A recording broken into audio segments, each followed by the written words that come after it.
E então, Glenn está vivo. Glenn está vivo! Glenn está vivo!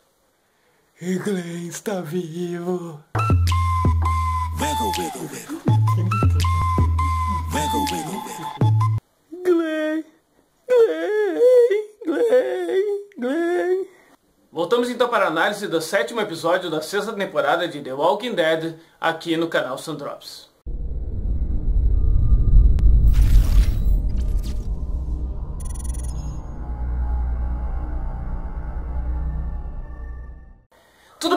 Tudo bem, que eu não poderia começar de outra forma senão falando sobre a luta da sobrevivência de Glenn, que conseguiu ir se arrastando para baixo da lixeira enquanto Nicholas era despedaçado pelos zumbis. Quando Glenn então consegue entrar nessa lixeira, ele mata alguns zumbis que estavam tentando pegar ele e forma uma espécie de barreira. Então os outros zumbis não conseguiam mais chegar onde eles estavam e foram se dissipando, né, se afastando do local.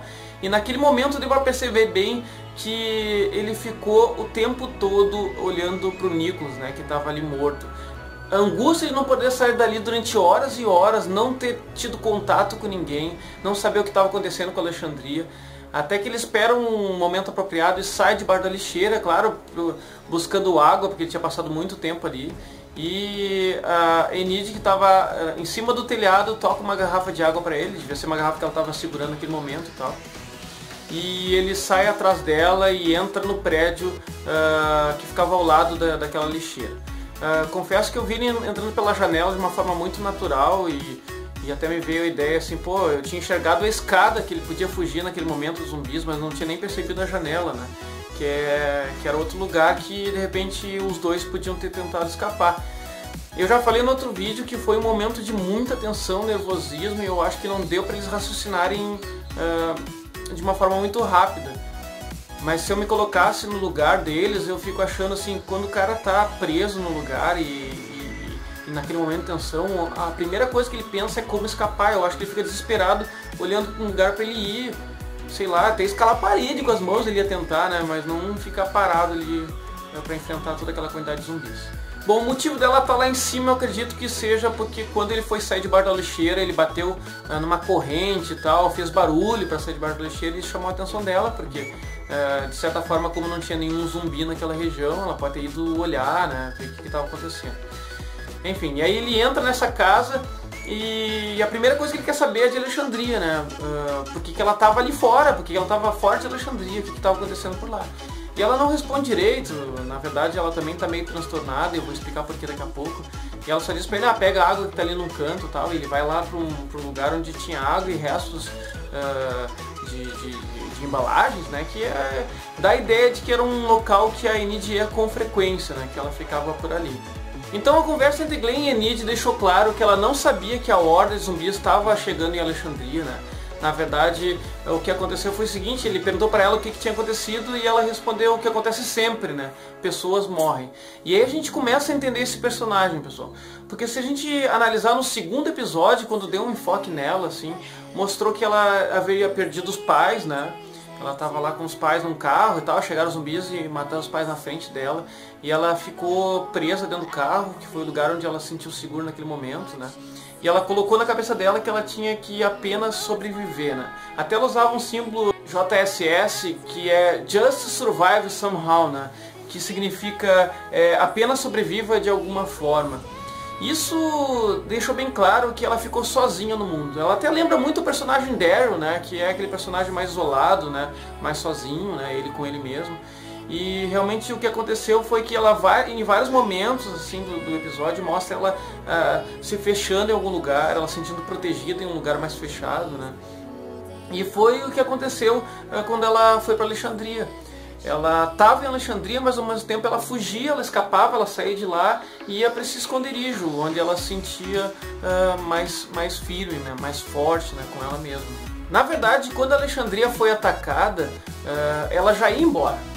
Na mesma hora que ela viu que o pessoal estava entrando, ela ia embora. E o Carl pediu para ela ficar para ajudar a cuidar da Judith, né? E ela ficou só por causa disso. Só naquele momento. Ela disse inclusive para ele que lá era muito grande, tinha vários pontos cegos, né? Ou seja, era um lugar inseguro. Para ela era inseguro. E assim que a coisa ficou mais calma, assim que conseguiram espantar os wolves, ela pegou e se mandou. foi embora, assim, não deu satisfação. E ela foi em direção ao esconderijo, que era do lado do lugar onde o Glenn foi atacado. Então a gente tem que parar para analisar o personagem, né? Por que a Enid está agindo assim? Pela história de vida que ela tem. A gente tem que entender o que ela passou até o momento da série e tentar perceber que todas as ações têm consequência do que a pessoa passou anteriormente. Inclusive, eu lembro uma frase que o Rick disse para o Meg nesse episódio, que ele diz assim, sempre quando a gente sai, nada é fácil, né? Tipo, tudo... nunca é simples, tu sai, vai ali dar uma voltinha e volta e fica tudo uma boa. Não, tu saiu daquele ambiente seguro, alguma coisa sempre pode acontecer. E às vezes até para entrar em contato, para se safar da situação, é muito complicado.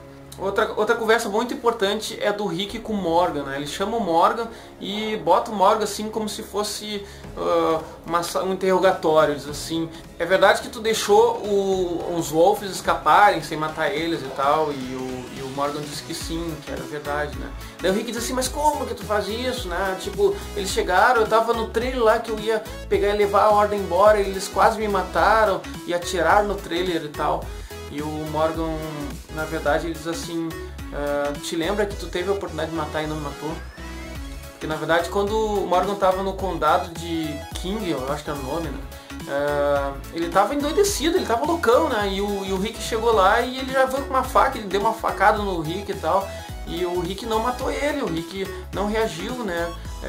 Porque o Rick já tinha conhecido ele anteriormente. Então ele diz assim, tu só não matou porque eu tinha te salvo lá no início, lá quando saiu do hospital. Né?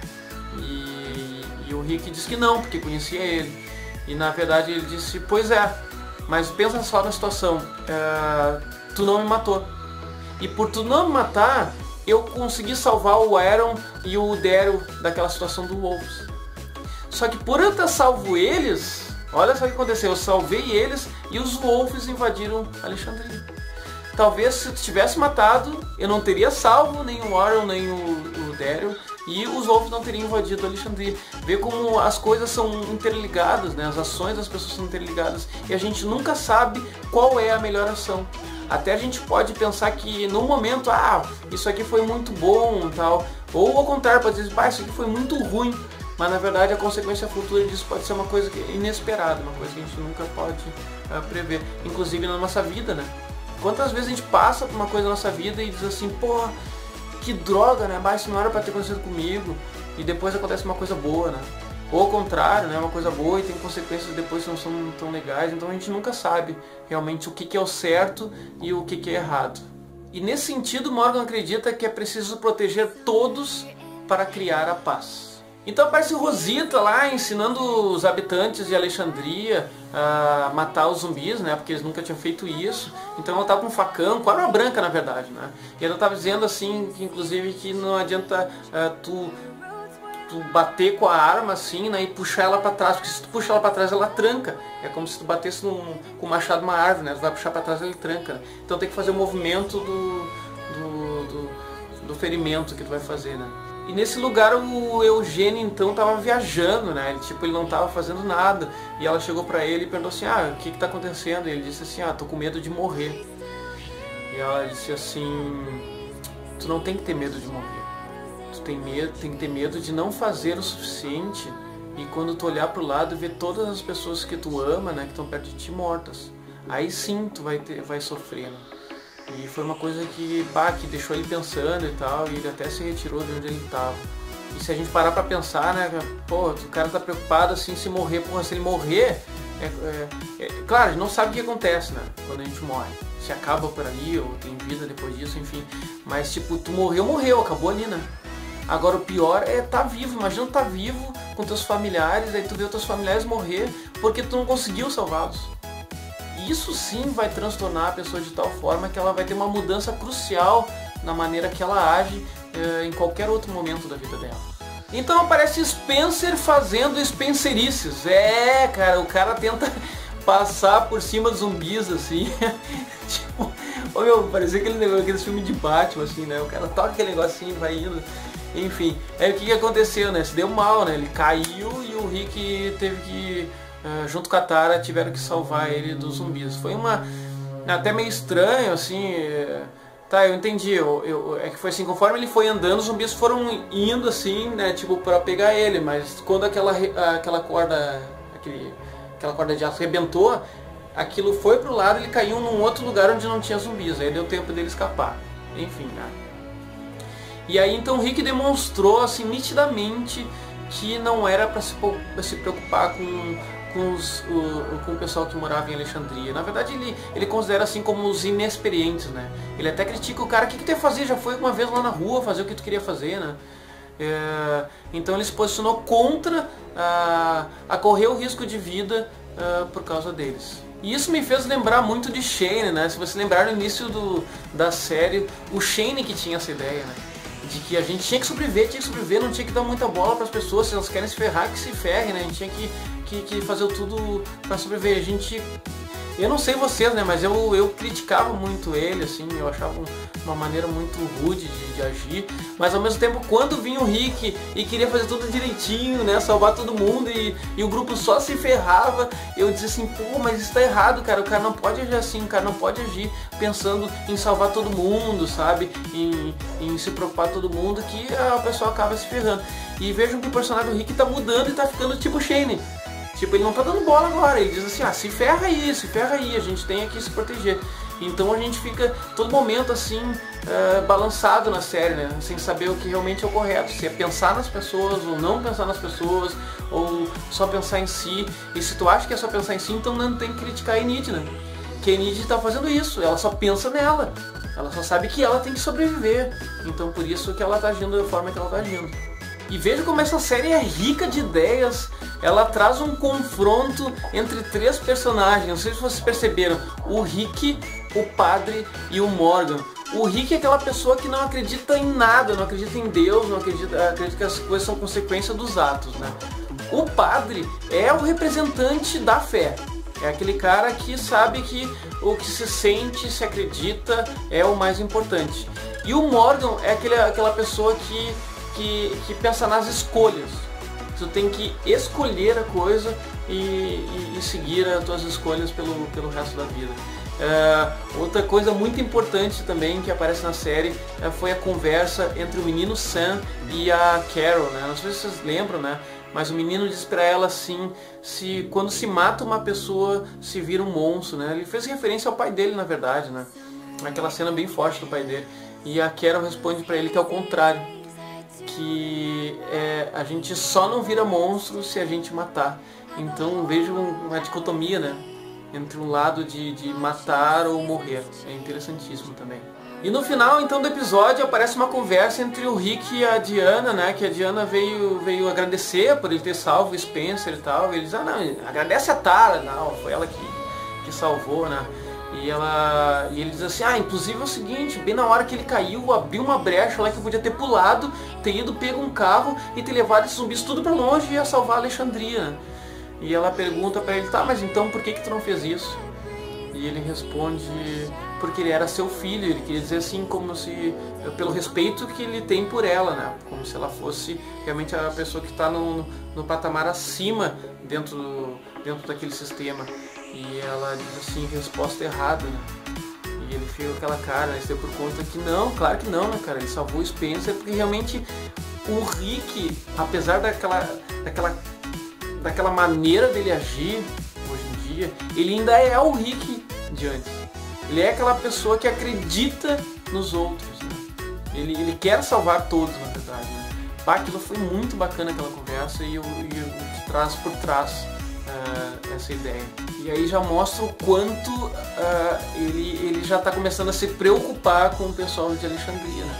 Que ao mesmo tempo que ele xingou o Spencer, ele xingou a Tara e disse: não é por aí, deixa esses caras aí, ao mesmo tempo ele salvou. Então ele tá ainda naquele período de dúvida, né? Então termina com a dicotomia entre a esperança, que são aqueles balões verdes, né? A ideia da reunião, de retomar a comunidade, de chegar às pessoas que estavam distantes, e a questão da decepção, que é quando aquela torre cai por cima do muro, né? Que vai ter a invasão dos zumbis em Alexandria. Se você gostou do vídeo, então dá um joinha, se inscreve no canal se não é inscrito ainda, traz mais gente pra cá. Eu tô adorando os comentários, o pessoal ainda tá chegando a 500 inscritos, cara, tá louco, isso é uma loucura pra mim. Porque eu tô me divertindo muito pra fazer o canal e ao mesmo tempo eu tô tendo o retorno de vocês, o pessoal tá curtindo os vídeos e eu tô ficando muito feliz com isso. E um agradecimento especial então eu vou fazer nesse vídeo de 500 inscritos, principalmente para algumas pessoas que estão participando de uma forma bem bacana aí, e eu vou citar o nome dessas pessoas e falar algumas coisinhas importantes.